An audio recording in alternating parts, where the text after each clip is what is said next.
तो today's topic हमारा क्या है? Trend analysis. क्या है? Trend analysis.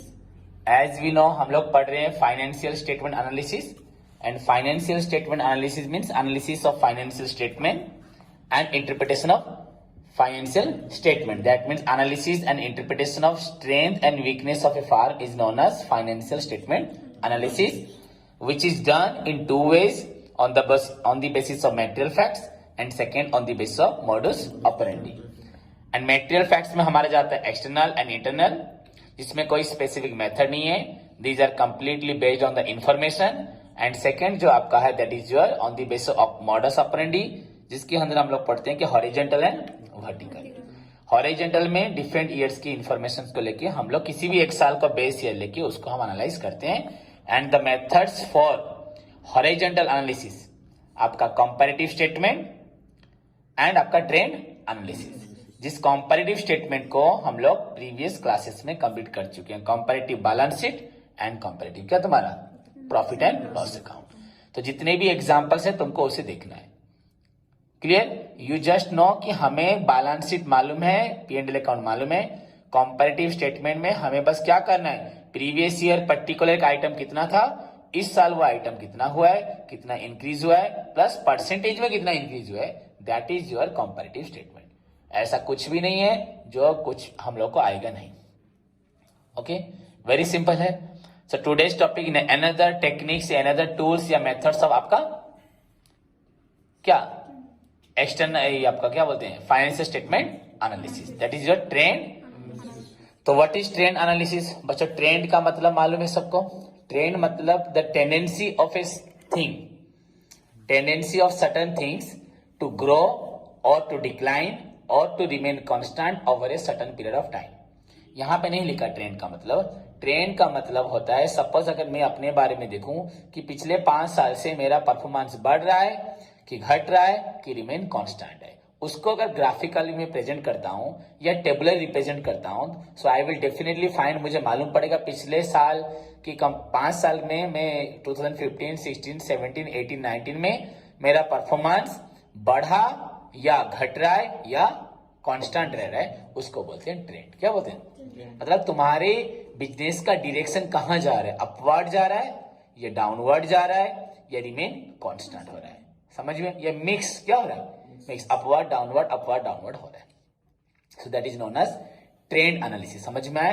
Trend refers to क्या, द टेंडेंसी, मतलब तुम्हारा गुण, तुम्हारी प्रकृति कहां जा रही है. नॉट कैरेक्टर नहीं बोल रहा, तुम्हारे बिजनेस की टेंडेंसी कहां जा रही है, टू ग्रो, टू डिक्लाइन और to remain constant over a certain period of time. That is known as trend. So trend analysis में हम लोग क्या देखेंगे कि आपके बिजनेस आगे बढ़ रहा है या नीचे जा रहा है या रिमेन कांस्टेंट है. Clear? So direction of the business, trend analysis determine the direction of the business. That may be your upward हो रहा है या आपका डाउनवर्ड हो रहा है या आपका क्या हो रहा है, रिमेन कांस्टेंट है. That shall be determined by the help of trend analysis, which is the second method of your आपका horizontal financial statement analysis. Clear? So let's see. यहां पे मैं आपको मीनिंग तो बता दिया, बट फिर भी हम यहां देखते हैं. द फाइनेंशियल स्टेटमेंट में बी एनालाइज, ये तो बुक है, तो फाइनेंशियल स्टेटमेंट को हम एनालाइज कर सकते हैं. हमें एनालाइज करी परिवा by the help of another horizontal आपका technique, that is known as trend analysis.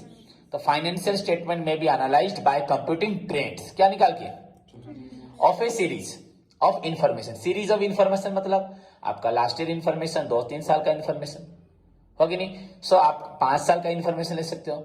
So financial statement में भी एनालाइज. सभी देखिए बच्चों, तो first line given in your notes में, नहीं तो मैं जो बोला उसको याद रखोगे भी चलेगा. द फाइनेंशियल स्टेटमेंट में भी, यहां लिखा है ना, में भी analysed by computing the trends of a series. मैंने बोला ट्रेंड मतलब गति, डायरेक्शन. क्या? Trends of a series of information. Series of information means group of information. क्या समझ में आया कि नहीं? ट्रेंड, हम financial statement can be analysed, may be analysed by the help of computing the trends, मतलब डायरेक्शन. क्या? ऑफ बच्चों group of information, series of information. समझ में आया? ओके. दिस मेथड, यहां लिखा है this method determines the direction. मैं तो आपको बोल दिया ट्रेंड मतलब क्या है, direction. This method determine the, यहां पे लिखा है कंप्यूटिंग ट्रेंड, यहां लिखा है डिटरमाइन डायरेक्शन, एक ही बात ना, अलग है। यहां बोला निकालो ट्रेंड, यहां बोल रहा है निकालता है डायरेक्शन, तो ट्रेंड का मतलब direction. So this method determine the direction. क्या है डायरेक्शन, अपवर्ड और डाउनवर्ड, समझ में आया कि नहीं। एंड बच्चों उसके साथ परसेंटेज में भी निकालता है कि कितना आपका परसेंटेज कम रहा है या बढ़ रहा है। That is called trend analysis. समझ में आया कि नहीं। Okay, and involve the computation of percentage, and involve the computation of percentage. देखो बच्चों, द फाइनेंशियल स्टेटमेंट में be analyse by computing the trends of a group of information. This method determine the direction that में be upward और downward and involve the computation of percentage relationship, percentage relationship that each statement bears to the same year in the base year, sorry to the same item in the base year। किसके साथ relationship करता है, एक item का आज का information base year में क्या था, माने प्रीवियस ईयर में क्या था, करंट ईयर का आइटम में जो चेंजेस हुआ वो बेस ईयर में उसको वो निकालता है। अब यहां क्या लिखा है, देखो बच्चों यहां पे इसने क्या किया है, the information for a number of year, taken up, मतलब यहां पे हम बहुत सारे साल की इंफॉर्मेशन लेते हैं। And 1 year is generally taken as first year, या उसको लेते हैं बेस ईयर। यहां पे हम बहुत सारे सालों की इंफॉर्मेशन लेते हैं, 5-6 साल 10 साल का, एंड किसी एक साल को हम क्या लेते हैं, बेस ईयर। क्या लेते हैं, here the information for a number of years is taken up and 1 year is generally taken as first year, या उसको क्या बोलते हैं, base year. And base year का फिगर तो हमें अगर नहीं मालूम है उसको लेंगे 100। क्या लेंगे, 100। The figures of the base year are taken as कितना, 100, उसको हमेशा क्या लेते हैं, 100। And trend ratio for other years are to be calculated on the basis of 100। पहले साल के रेशियो क्या ले जाओगे, 100, फिगर क्या ले जाओगे, एंड सारे बाकी सालों के इंफॉर्मेशन को उसी 100 के आधार पे निकालोगे। बुझी पड़ा ना नहीं। पहले तो मैंने जहां पे जो एक्स्ट्रा 2 लाइनें भी बोली, here the information for the several years is taken up and any 1 year या फर्स्ट ईयर मतलब जो 2015, उसको हम लोग क्या लेंगे, base year. And the value of the base year is taken as 100 and all the other years information are calculated on the basis of the 100 या base year. समझ में आया कि नहीं है। यहां पे हम बहुत सारे ईयर्स की वैल्यू लेते हैं, उसके बाद उनमें से पहला साल को बेस ईयर लेते हैं, उसकी वैल्यूज को हम 100 लेते हैं, एंड बाकी सारे वैल्यूज को जो ट्रेंड अपवर्ड हुआ या डाउनवर्ड हुआ उसी 100 पे आधार करके निकालते हैं। समझ में आया कि नहीं। दिस बच्चों लिखा, द एनालिस्ट जो एनालाइज कर रहा है, ऐसे करने से the analyse is able to see the trend figure whether upward हो रहा है या डाउनवर्ड हो रहा है। Clear. So this is all about your trend analysis. समझ में आया कि नहीं। सो फाइनेंशियल स्टेटमेंट में भी एनालाइज आपका हो सकता है by computing the trends, by computing the direction that may be upward और downward, but for a group of information here the datas of a group of years by number of years are taken and any 1 year data, basically first year data और that is called base year data are taken into account for determining the trend, माने direction of other years। पहले साल के डाटे को हम लोग क्या करते हैं, दूसरे डाटे को निकालते हैं, उनकी ट्रेंड को निकालते हैं, and that is why here first year data को हमेशा हम क्या लेते हैं, 100। क्या लेते हैं, समझ में आया। ओके बच्चों, यहां पे प्रोसीडियर क्या बोला मैं, प्रोसीडियर, इसको तुम लोग अपनी कॉपी में लिखना। ओके यहां क्या लिखा उसने, 1, पहले तो तुमको मालूम है यहां पे हमें सेवरल ईयर्स के डाटा लेने, बेसिकली जो भी हो मोर देन 1 ईयर। क्या हॉरिजॉन्टल एनालिसिस का मतलब ही क्या है, वहां जहां पे आपका मोर देन 1 ईयर का डाटा लोगे वो है हॉरिजॉन्टल। वर्टिकल में एक ही साल का डाटा लोगे, क्या लोगे। मैं बार बार इस बात को बोल रहा हूं, an analysis of financial statement by presenting the information of more than 1 year columnar format, that is known as horizontal analysis, but for such purpose any 1 year is taken as base year। क्या लेते हैं, या beginning point, उसके base पे सारे years की हम लोग क्या निकालते हैं, उनको एनालाइज करते हैं। तो हियर पहला हुआ स्टेप क्या, 1 year is taken as base year. Generally base year किसे लोगे, फर्स्ट ईयर को क्या लेंगे, और लास्ट ईयर। तो वो बोल रहा है बेस ईयर आपको लेना पड़ेगा वो बेस ईयर हमेशा क्या लेंगे हम लोग, फर्स्ट ईयर लो, नहीं तो क्या ले सकते हो 2019 को लो या 2015 को लो, बुझिएगा। Second, the figures of the base year क्या लोगे, मैं अगर और एक लाइन यहां बोल दूं वही बोल सकता हूं, the figures of the several years the group of years are taken first, then any one year is taken as base year. Usually base year may be the first year or the last year. Then third, the figures of the base year is taken as 100. पहले हमें क्या लेना पड़ेगा 100। तो 3 step हो गए मेरे already, यहां तो थर्ड छोड़ो, हम बाद में पढ़ेंगे, हुआ। देन फोर्थ पॉइंट अपने आप बता सकते हो क्या, by considering the base year 100 we can determine the direction that may be upward और डाउनवर्ड या रिमेन कांस्टेंट। यहां कांस्टेंट तो बहुत रेयर होता है, पिछले साल जो सेल था इस साल वही होगा, एक्यूरेट होता है कि कभी। सो डायरेक्शन ऑफ दी आपका बिजनेस निकाल सकते हो इन द फोर्थ स्टेप पे, समझ में आए। सो this is all about the procedures for calculation of trend, clear. अब लेट्स सी बच्चा एग्जांपल देखो, अब देखो क्वेश्चन नंबर इलस्ट्रेशन 10 आपका बुक में, यहाँ पे ईयर दिया है 2009, 10 एंड यहाँ पे फिर दिया 2011, 12, 13। तो इससे आपको क्या समझ में आ रहा है, the data of the several years, 5 years लिया है, इसी को ही हमें लेना था। मैं आपको बोल चुका हूं हॉरिजॉन्टल एनालिसिस में मोर देन 1 ईयर डाटा को लेते हैं, पर जहां पे हम लोग पढ़ रहे थे कंपैरेटिव स्टेटमेंट, कंपैरेटिव स्टेटमेंट में आपको बैलेंस शीट बनाना है वर्टिकल फॉर्मेट में या ट्रेडिशनल फॉर्मेट में भी हो सकते हैं, वो बच्चों की अंडरस्टैंडिंग के लिए, बट एक्चुअली हमें आज डेट में क्या बनाना है, vertical and profit and loss account बनाना है। तो 1 साल का प्रॉफिट लॉस अकाउंट बनाना तो मुश्किल हो जाता है, चाहे इन्फॉर्मेशन कम हो या ज्यादा हो। हमने बेसिकली कंपेयर करते हुए हमेशा 2 ईयर कर लिया, 2 ईयर में 2 ईयर्स भी बच्चों मोर देन 1 ईयर हुआ तो that is also horizontal analysis. अगर 3 ईयर्स भी लेते तो चलता है नहीं, पर हमें किसी 1 साल को किसी 1 साल से कंपेयर करना है, क्लियर। एंड पर यहाँ पे trend analysis is another technique, वहां जहां पर हम बहुत सारे ईयर के डाटा ले रहे हैं। तो यहाँ पे उसने 2009 से लेके 2013 तक इंफॉर्मेशन लिया। क्या इंफॉर्मेशन लिया, 2009 में सेल्स, 10 में सेल्स, हाँ सेल्स यहाँ लिखा हुआ है, सारे सेल्स लिखे, देन स्टॉक कितना था, सेल्स कितना हुआ, मतलब आपके पास सेल होने के बाद स्टॉक कितना बच गया, एंड प्रॉफिट, क्या profit. So these 3 figures are considered for determining the trend of a business that is X limited company. X limited company का हम ट्रेंड निकालेंगे कि वो आगे बढ़ रहा है या उसका परफॉर्मेंस नीचे आ रहा है, okay. In respect of sales, stock किसके अंदर निकालेंगे, सेल कितना हो रहा है, स्टॉक कितना बच जा रहा है, या आपका प्रॉफिट, ये तीनों आइटम है, clear. So this is all about the question. Now see the determination of trend analysis. Okay, trend analysis क्या निकालेगा, परसेंटेज निकालेगा डेफिनेटली। तो मैंने ऊपर हेडिंग किया ट्रेंड परसेंटेजेस। यू हैव 2009 से लेके आपके पास 2013 तक इंफॉर्मेशन है, so any 1 year is taken as base year. तो हमने क्या मालूम है, आइदर फर्स्ट या लास्ट को लोगे, तो हमने फर्स्ट ईयर क्या लिया, base year. Base year is taken as 2009 and that is equal to 100। तो 100 क्यों लिया आप बोलोगे सर, क्योंकि पहले तो ऑलरेडी बोल चुका हूं, एज पर द थ्योरी तो आपको बता रहा है क्या, any 1 year is taken as base year and the value of the base year is taken as 100, and on the basis of that 100 figure or the base year figure the other years direction shall be computed। दूसरे सालों की direction तुम लोग निकालोगे। तो अब देखो, तो ये ईयर हो गया। अब आप बोलोगे सर आपने यहाँ पे कलम्स तो नहीं बताए, यहाँ कलम्स क्या, जितने इंफॉर्मेशन उतने कलम्स बनाओगे, ऐसे तो बोल नहीं सकता। तो इंफॉर्मेशन यहाँ पे था सेल्स, एक था स्टॉक, एक था प्रॉफिट, और कुछ होता तो वो बनाना पड़ता, समझे कि नहीं। तो बच्चे ईयर लिया 2009, 10, 11, 12, 13 ले गया।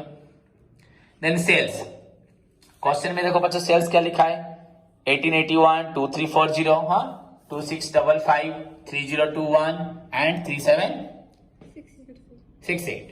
हमारे पास सेल्स है बच्चों 1881, 2340, 2655, 3021, 3768। तो मैंने यहां लिख दिया देखो 1881, जितने भी हमारे 2009 से लेकर 2013 तक सेल्स लिख दिया। बस अभी हम सेल्स का ट्रेंड निकालेंगे, सेल्स हमारा हर साल बढ़ रहा है या घट रहा है, अपवर्ड हो रहा है या डाउन। तो मैंने यहां लिखा सेल्स, लिखा अमाउंट, जो क्वेश्चन में आपका लाख था, मतलब ये 181 लिखे, यहाँ पे फिर आपका लाख मतलब 5 जीरोस आपके ऐड हो जाएंगे, क्लियर। अब देखो ट्रेंड परसेंटेज किसका, सेल्स का। आपको निकालना है ट्रेंड परसेंटेज ऑफ सेल्स। तो पहला 1881 को क्या लोगे आप, 100 हो गया ना, डाउट रहा किसको। तो पहला आपका 100 हुआ।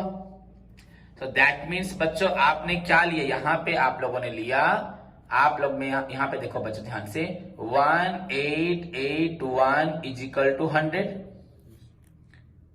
हाँ, तो अगर सेल्स होता आपका 1, क्या होता 1, तो आपका ये ट्रेंड परसेंटेज क्या होता, 100/1881। ओके, समझ में आ रहा है कि नहीं आ रहा, नहीं होता। ओके छोड़ो, यहां पे बच्चों सेकेंड ईयर पे जाओ, कहां पे जाओगे, 2340, क्या सेकेंड ईयर आपका हो गया 2340। फर्स्ट ईयर था 181, उसको हमने 100 लिया। अब 2340 का क्या होगा, अब हम देखेंगे जब 1881 था हमने उसको 100% लिया था, तो 181 100%, तो 1 क्या होगा 181। इस साल आपका बड़ा है, तो सेल बड़ा है कि नहीं बड़ा है, तो डेफिनेटली ज्यादा होगा। तो 181 100 हुआ, 1 हुआ 100/181 इनटू आपका यहाँ पे 2340। सो दिस विल बी, आप कैलकुलेट करो बच्चों, क्या निकला है देखो, कैलकुलेटर मारो, निकालो 124.4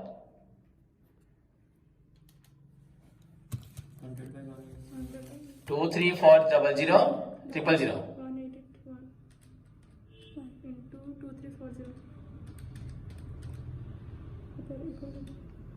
124.40। देखो निकल गया 124.40 हो रहा है। तो अप्रोक्सीमेटली 40 तो कट जाएगा। हाँ, नियरेस्ट आपका अगर 50 को काउंट करते हैं एवरेज देखिए बेस को, तो ये आपका 124 हो गया। देखो सी 124। तो एज कंपेयर 2009 का जो सेल था आपका 100 अगर था, इस साल कितना बढ़ गया 124% बढ़ गया। देन 2011 क्या होगा,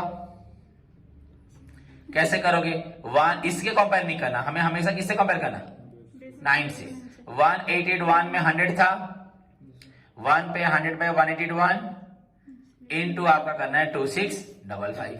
you will get here 141 point something. एक बार देख लो ट्राई करके कितना हो रहा है, 100/181 2655 141.14।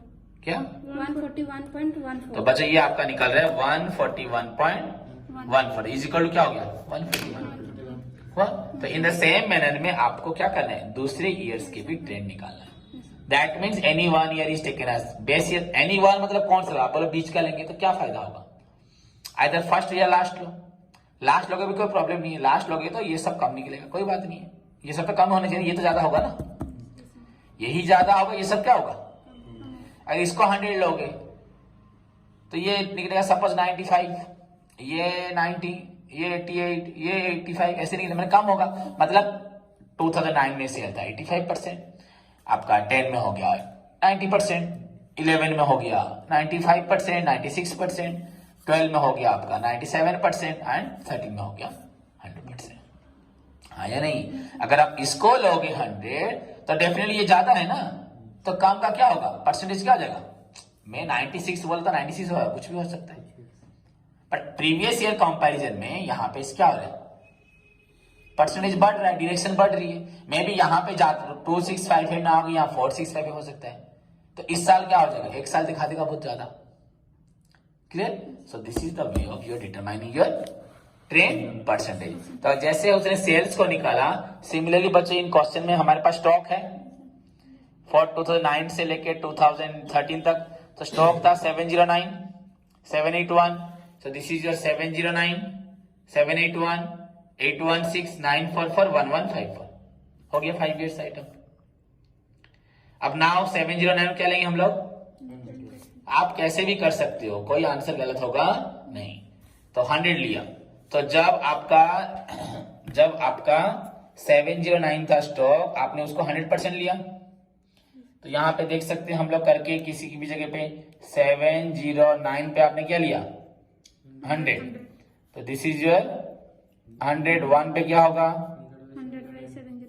100/709 इंटू बच्चों अभी कितना हो गया नेक्स्ट ईयर आपका 781, तो सी निकालो आंसर 781 कितना हो रहा है देखो 110 पॉइंट 110.15.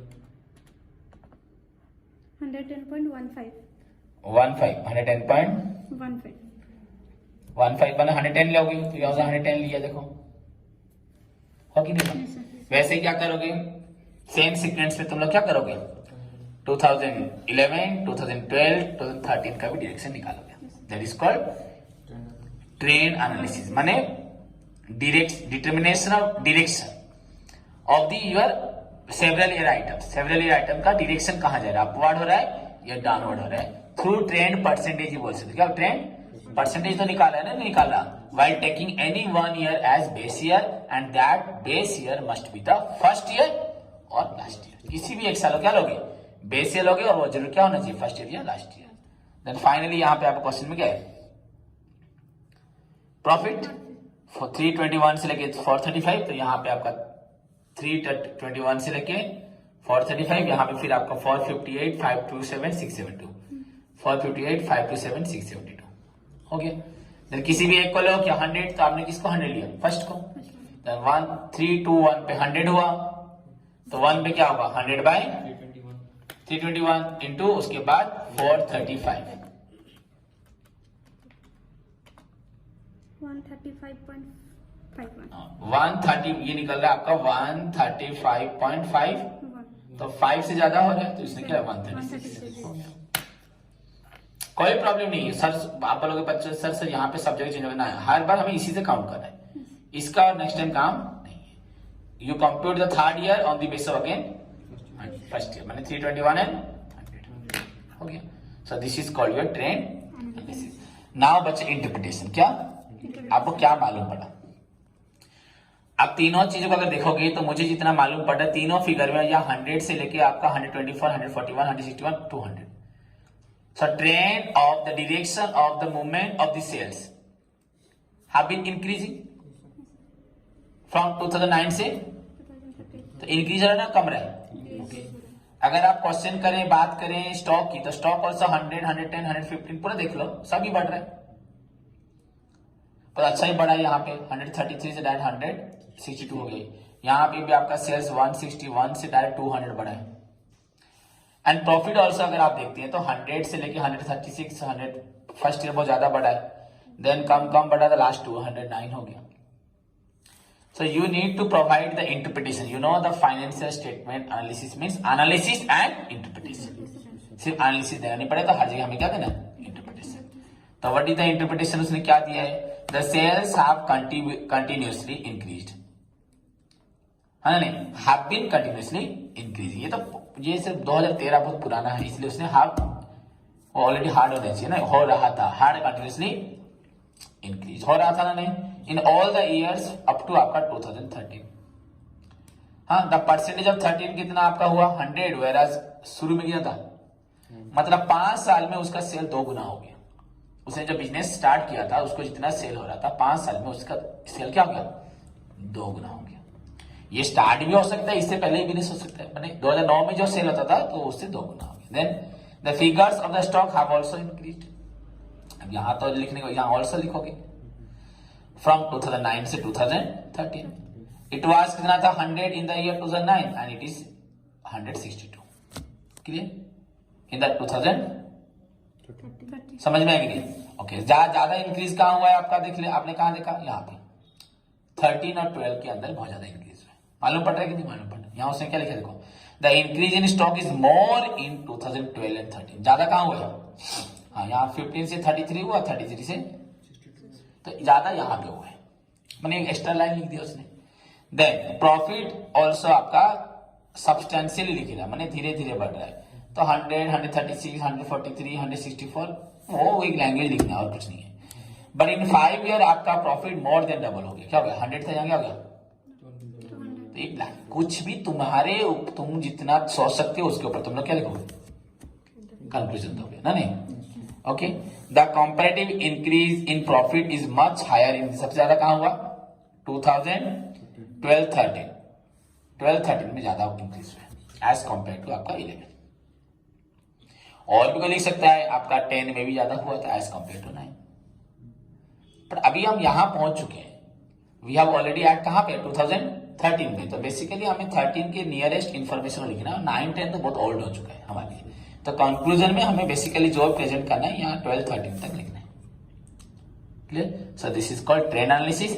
एक ही प्रॉब्लम था, एक ही थ्योरी था, तुमको लिखना है। So trend analysis is the another method of financial statement analysis that determine the trends of a group of information, series of information. It determine the movement या direction of आपका items that may be upward or downward. Here a group of informations are taken for the trend analysis and any one year is taken as आपका base year. Usually the base year may be first year or last year, and on the basis and that base year is taken as always 100, and on the basis of that base year figures 100, the other years trends are computed या other years upward या downward directions are computed. इतना लिख के बाद procedures लिखना। Here the figures for the several years are taken, then one year is taken as base year and the figure of the base year is taken as 100, then the values उसके बाद आप कैसे निकालोगे? On the basis of base year figure 100, other year figures are computed। Last लिख देना 5th number point, मैंने third 4 बोल दिए अभी। गिव इंटरप्रिटेशन, क्या तो इंटरप्रिटेशन लिख देना यहाँ पे 1, 2, 3, पहले 2-3 साल का data, then 1 year taken as base, then base year figure 100, उसको बाद कैसे कैलकुलेट करोगे एंड फाइनल क्या लिख दोगे? Give interpretation. हो गया? सो this is all about your trend analysis. खत्म। तो ये हमारा सब था हॉरिजॉन्टल एनालिसिस। क्या था? On the basis of modus operandi में हम लोग अभी तक पढ़े क्या? Horizontal analysis. आई थिंक सभी को किसी प्रकार का दिक्कत नहीं होगा अगर कोई क्लासेस को ठीक से देख रहा है और उसके बाद तुरंत कर रहा है क्लास के बाद, तो उसको दिक्कत नहीं होगा। क्लियर? देन हम मूव करेंगे कहां? वर्टिकल। तो vertical analysis you know, when the data of any one year is presented in order to analyze the financial statement, that is known as vertical analysis. Here among the number of data of any one year, one figure is taken as base. उसी data में से, उसी एक साल के data में से किसी एक डाटा को क्या लोगे? बेस। देन दी अदर क्या फिगर्स आर एनालाइज्ड, उसी को बेस लेके दूसरे फिगर क्या करोगे? एनालाइज करोगे। That is known as vertical analysis. Clear? Where the datas of various datas या various figures of 1 year is taken into account and on the basis of any particular figure of that year other figures are analyzed, that is known as vertical analysis। हो गया? And vertical analysis में आपके क्या है tools? The methods used in vertical analysis is आपका common size statement और एक आपका है रेशियो या ratio analysis. Clear? This analysis is not so accurate, बताया ना, रिलायबल नहीं है, because it much depends on 1 year data rather than several year data. So analysis of financial statement on vertical point of view is not so much reliable as horizontal। यहाँ पे हम 2, 3 साल 4 साल को कंपेयर कर लेते हैं हमारी डायरेक्शन को जानने के लिए। यहाँ पे सिर्फ 1 साल पे ही आधार करते हैं, तो that is why the information collected, the analysis and the interpretation made on the basis of vertical analysis is not so much helpful for the interested parties, के लिए हेल्पफुल होता नहीं है for taking their any future decision. हो गया? समझ में आया कि नहीं आया? सुना। उसके बाद हम लोग क्या पढ़ेंगे? Common size statement. अब कॉमन, जैसे कंपैरेटिव स्टेटमेंट था, फिर कॉमन साइज स्टेटमेंट। कंपैरेटिव में क्या पढ़े थे हम लोग? बैलेंस शीट पढ़े थे, देन इनकम स्टेटमेंट पढ़े थे, P&L अकाउंट। यहां पे भी आप क्या पढ़ोगे? बैलेंस शीट पढ़ोगे और क्या पढ़ोगे? इनकम स्टेटमेंट पढ़ोगे। क्लियर? ठीक है, सभी को समझ में आया? फिर तो तुम्हारा काम है, अभी हम जितना पढ़े हैं, अभी छुट्टी है, 3 days गैप है, तो आप लोग बैठ क्या करोगे? जितने स्टेटमेंट्स पढ़ा है उनका मीनिंग, उनके स्टेप्स, मीनिंग स्टेप्स। अगर आपके पास ऑब्जेक्टिव्स हैं, कुछ एडवांटेज लिखे हैं, तो 2-3 एडवांटेज कॉपी में लिख लें। ठीक है। तो what is the meaning of trend analysis, उसके steps. What is the meaning of comparative statement में बैलेंस शीट, उसका स्टेप। कंपैरेटिव इनकम स्टेटमेंट, उसका स्टेप, जिसको सॉ करें। ठीक है। नेक्स्ट क्लास में हम लोग क्या पढ़ेंगे, कॉमन सेंस स्टेटमेंट। ओके, धन्यवाद।